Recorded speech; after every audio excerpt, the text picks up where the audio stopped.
গল্পভেলার গল্প সফরে আপনাদের স্বাগত জানাই। আজ আপনাদের শোনাব রাস্কিন বন্ড রচিত ভয় সমগ্র থেকে অশরীরী সঙ্গী। রাস্কিন বন্ড ইংরেজি সাহিত্যে অন্যতম উজ্জ্বল নক্ষত্র। দেশে বিদেশে তার লেখার অগণিত ভক্ত।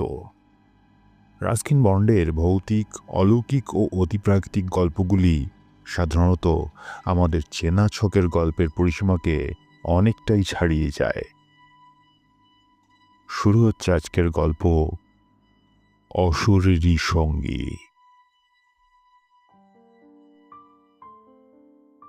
তখন উত্তরপ্রদেশের শাহগঞ্জ জেলা থেকে প্রায় 5 মাইল দূরের একটি গ্রামে আমি। যাতায়াতের মাধ্যম বলতে শুধু একটি সাইকেল। শাহগঞ্জে পৌঁছতে কোনো সহৃদয় 4 সিট গরুর গাড়িতে উঠে পড়াই যেত, কিন্তু আমি দেখলাম সাইকেলে ব্যাপারটা একটু তাড়াতাড়ি মিটে যাচ্ছে। যদিও রাস্তার অবস্থা ভয়ানক, আর সাইকেল চালানোয় আমি একেবারেই আনাড়ি।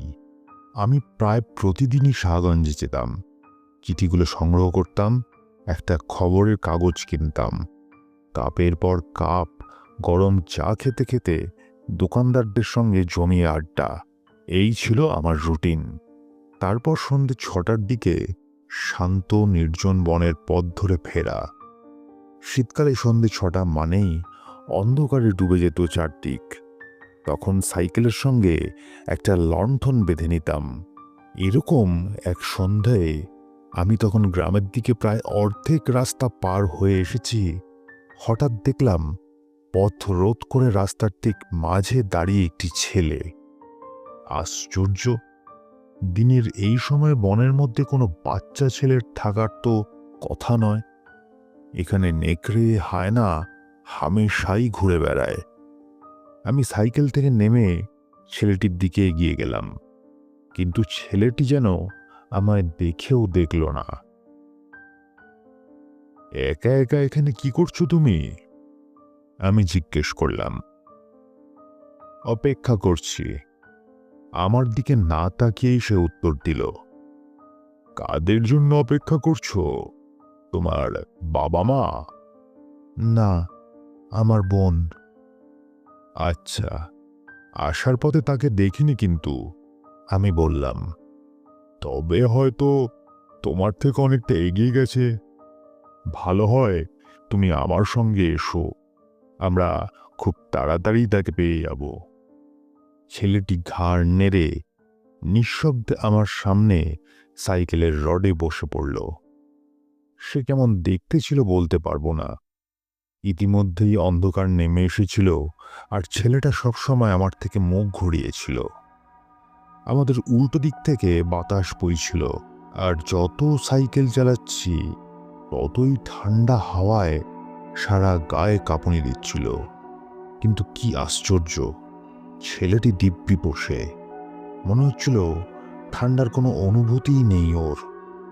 খুব বেশি দূর যায়নি, এমন সময় সাইকেলে বাঁধা লণ্ঠনের আলোতে স্পষ্ট দেখলাম সামনেই রাস্তার ধারে একটা বাচ্চা দাঁড়িয়ে। এবার একটি মেয়ে।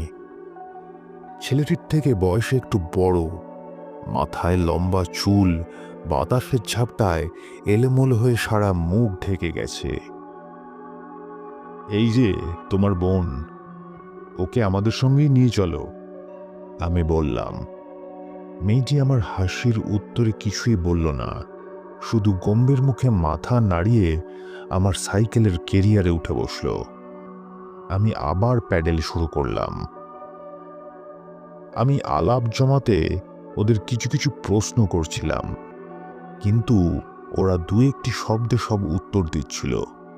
হয়তো আমি অচেনা, তাই এই সাবধানতা। তা যাই হোক, আমি ঠিক করলাম গ্রামে পৌঁছে মোড়লের হাতে তুলে দেবো বাচ্চা ছেলে মেয়ে দুটোকে। তারপর উনি নিশ্চয়ই ওদের বাবা মাকে চিনতে পারবেন। সমান রাস্তা, কিন্তু আমার কেবলই মনে হতে লাগলো যেন উপরের দিকে উঠে যাচ্ছি। আর তখনই লক্ষ্য করলাম ছেলেটার মাথাটা আমার মুখের খুব কাছে চলে এসেছে, আর পেছনে বসা মেয়েটি যেন জোরে জোরে শ্বাস নিচ্ছে, ভারী নিঃশ্বাস ছাড়ছে, যেন সাইকেলটা এক অপার্থিব শক্তিতে সেই চালিয়ে নিয়ে যাচ্ছে। এই তীব্র শীতের মধ্যেও প্রচণ্ড গরম লাগছে, দম বন্ধ হয়ে আসছিল ক্রমশ। এবার মনে হয় একটু জিরিয়ে না নিলে আর চলছে না, আমি বললাম। না, একসঙ্গে চেঁচিয়ে উঠল বাচ্চা দুটো। জিরোনো চলবে না। এতটাই চমকে গেলাম যে প্যাডেল চালানো বন্ধ করতেই ভুলে গেলাম। তারপর ভাবলাম, বাচ্চা দুটোর কথায় পাত্তা না দিয়ে থামতেই হবে এবার। কিন্তু পরক্ষণেই যা দেখলাম তাতে আমার রক্ত হিম হয়ে গেল। দেখি আমার সাইকেলের সামনের হাতল ধরে থাকা বাচ্চাটির হাত লম্বা, কুচকুচে, কালো আর রোমশ হয়ে গেছে। ভয়ে আমার সারা শরীর কাঁপতে লাগলো, আর সাইকেলটা টলমল করতে করতে প্রায় রাস্তার উপরে পড়ে যাবার উপক্রম। সাবধান, বাচ্চা দুটো একসাথে চেঁচিয়ে উঠল। দেখে চালাও। কোথায় যাচ্ছ? তাদের গলার স্বর ক্রমশ ভয়ালো হয়ে উঠল। সে স্বর কোনো মতেই বাচ্চাদের নয়। কৌতূহলী হয়ে হালকা ঘাড় ঘোরাতেই মনে মনে যা আশঙ্কা করেছিলাম তাই হলো। সে দৃশ্য যে কি ভয়ঙ্কর তা লিখে প্রকাশ করা দুঃসাধ্য। দেখলাম মেয়েটার মাথাটা অতিকায় বিভৎস হয়ে গিয়েছে, আর তার কালো কুচকুচে লোমশ পা মাটিতে ঘষতে ঘষতে চলছে। থামো! ভয়ানক এই বাচ্চা দুটো প্রায় হুকুম করল। নদীটার সামনে থামো বলছি। কিন্তু কিছু করার আগেই সাইকেলের সামনের চাকাটা একটা পাথরের সজোরে লাগলো, আর আমি সাইকেল শুদ্ধ হুমড়ি খেয়ে পড়লাম। তারপর ধুলোয় গড়াগড়ি খেতে খেতে যেই উঠতে যাব, অমনি সাংঘাতিক শক্ত কিছু, অনেকটা গরু বা ঘোড়া জাতীয় প্রাণীর খুরের মতো আমার মাথার পেছনে সজোরে আঘাত করলো, আর সঙ্গে সঙ্গে আমার দু চোখে অন্ধকার নেমে এলো। যখন জ্ঞান ফিরল, দেখলাম আকাশে চাঁদ উঠেছে। সামনের নদীর জলে তার দীপ্তি ঝলমলিয়ে উঠেছে।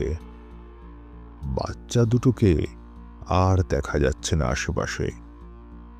আমি জামা প্যান্টের ধুলো ঝাড়তে ঝাড়তে উঠে দাঁড়ালাম, আর তখনই নদীতে জল ছিটকানোর ছলাৎ ছলাৎ শব্দ পেয়ে চমকে তাকালাম সেদিকে।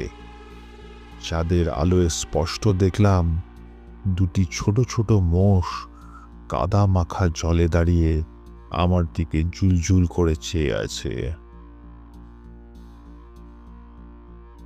শেষ হলো আজকের গল্প। লাইক, শেয়ার ও কমেন্ট করবেন, এবং আমাদের উৎসাহিত করতে সাবস্ক্রাইব করতে ভুলবেন না।